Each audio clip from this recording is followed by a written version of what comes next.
What can be viewed? The prisoner of war missing in action dedication chair at the Wisconsin State Capitol.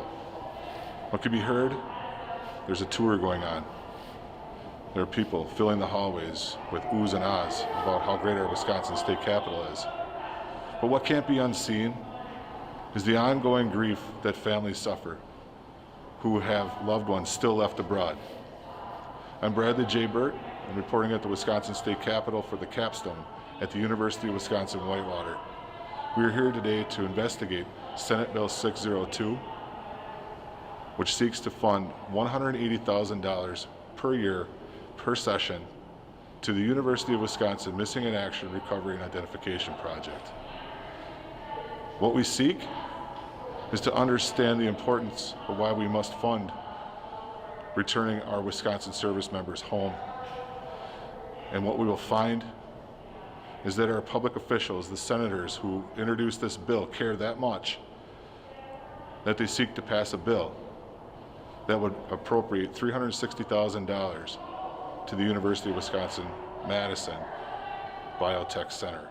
On February 22nd, Senator Roger Roth shared his passion for the bill he continues to bring before public hearing at the Wisconsin State Capitol. The bill speaks of a family dynamic like no other. Senate Bill 602 is our bill for the MIA Recovery Project, and it's to, for the first time, offer financial support to the UW system for the UW MIA Recovery Identification Project. It's never had state funding before. It's never had federal funding before. It relies entirely on donations from individuals, and then the university has been very supportive too in giving office space and staffing who work, kind of wear two hats, if you will, a lot of student volunteers and so forth. Roth seeks recognition of the efforts of the University of Wisconsin Missing in Action Recovery and Identification Project at the University of Wisconsin-Madison. Roth has spent the last two sessions seeking public support through Senate Bill 446 and 602, acknowledging the POW MIA issue of repatriating remains and bringing closure to families. When they retell the story of the pain that the family went through, you can just see in their faces that just having the closure and just knowing what happened, it closes the loop. And that's what this bill is about, helping out these families. There are 82,000 MIA KIA since World War II. 1,500 in the whole United States. 1,500 from Wisconsin. 40 from my Senate district here in the Fox Valley. That's 40 families. By March 15th, the news broke through the POW MIA community that the words spoke at Roth's hearing by Wisconsin Air National Guard Volk namesake Jerry Volk Berry, that her words had no lasting impact on the decision for the passage of the bill. This has kind of gone through the ebb and flows of politics, and this bill's not going to pass this session, and it breaks my heart. So, for probably a variety of reasons. But we've introduced it now twice. We've had generated a lot of media coverage on it.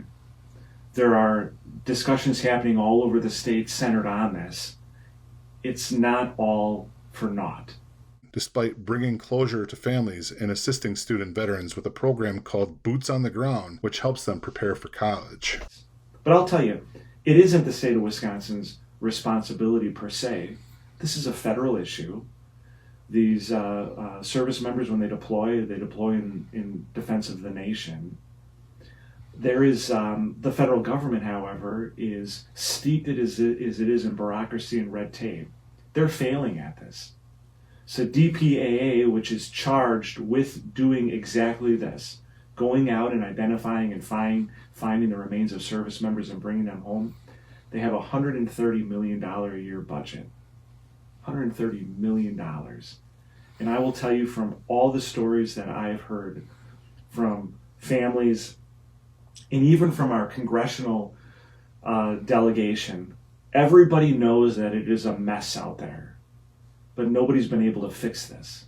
So while we're waiting for this to get fixed, I think it's wholly appropriate that the state of Wisconsin invests $180,000 a year The mess Roth speaks of, for example, marks the 70th year the Volk family has waited for the return of their loved one, who is represented by Roth. His niece shares her testimony about the experience. It's so valid to spend the resources that we can, and why we desperately need these resources to bring home these fallen service members, because until you've been through it as a family member, I really cannot emphasize strongly enough that no one should underestimate the pain of not having closure.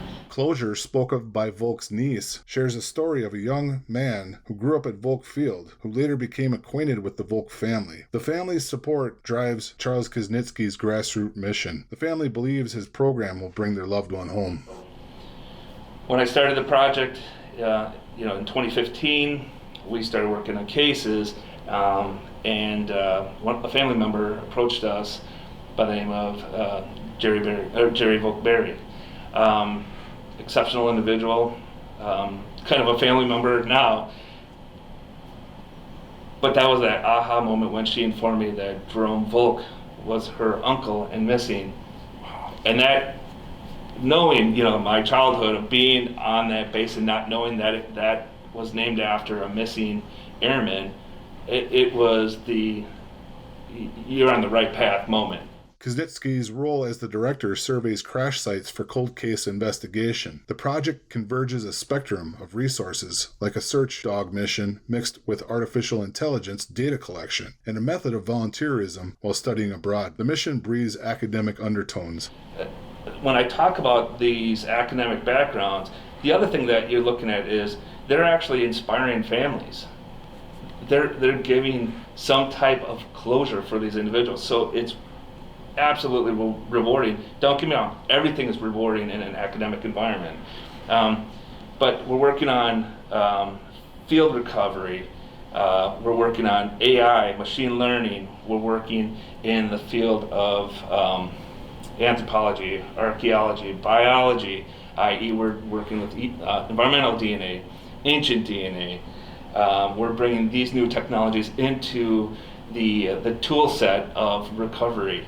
Kuznitsky's War Room displays archive from World War II, whose program has noted 2 of the Rosetta Stones at the Ardennes Cemetery in Belgium, which represents those who are missing, placed at their monument, represents 2 of the missing his program brought home. The Rosetta Stones at the cemetery monument are the accolades of the program. It's been pretty interesting research thus far. It's a crew that went down over what was at the time Germany, but is now Poland, and it's a pretty hot case at the moment. There's a lot of stuff flying around, and I've gotten to read a lot of different articles and information that's been sent my way from people within this group itself. It's been incredible thus far. I think that's the best way to put it. As for the 1,500 Wisconsin families Roth spoke of during interview, their strife and hope will have to wait another session. Meanwhile, volunteers and students like Yang keep putting in work despite the bill's outcome.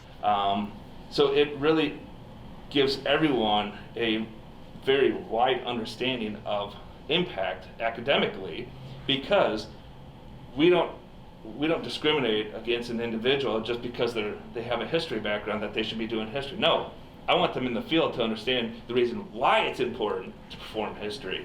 And then on the biological side, we want those anthropologists and archaeologists to understand why it's important, so they will see and learn the reasons for that as well. So when we are working on a case, not just in the suite here or in the field, we make sure that those individuals have a flavor of every single one of those steps.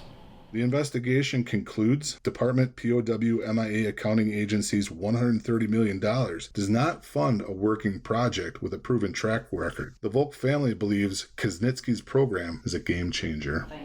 But definitely the grief was so raw and the anger was so raw, and the lack of closure leaves all those emotions hanging open and doesn't ever let a family get to a resolution. That I think it affected the relationship that my dad had with his own parents after Jerry was killed. It affected my dad's sense of guilt and the burden he lived with, knowing that he did not have to take on the danger and make the sacrifice that his brother did. And he lost a brother. So he spent the rest of his life, as far as I can remember, searching for his brother. As our interview came to a close, Kinzitsky and Volk Berry exchanged archive. Kinzitsky revealed to the Volk family of the cold case file his organization has started and the Bible-sized binder of their collection. His t-shirt featured represents the emblem of a World War II squadron.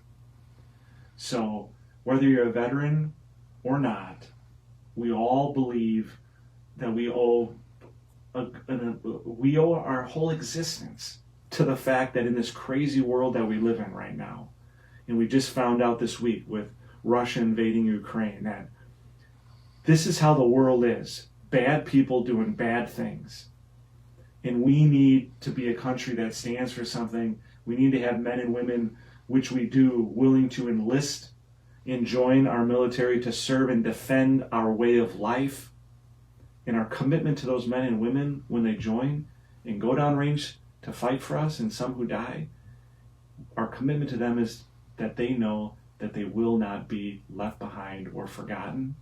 And one of the ways that we can make that commitment to this next generation of Americans, which will be taking up arms, which will have to meet the threats coming from Russia and China, is to do everything we can to bring the men and women who have defended our country in past wars, to bring them home.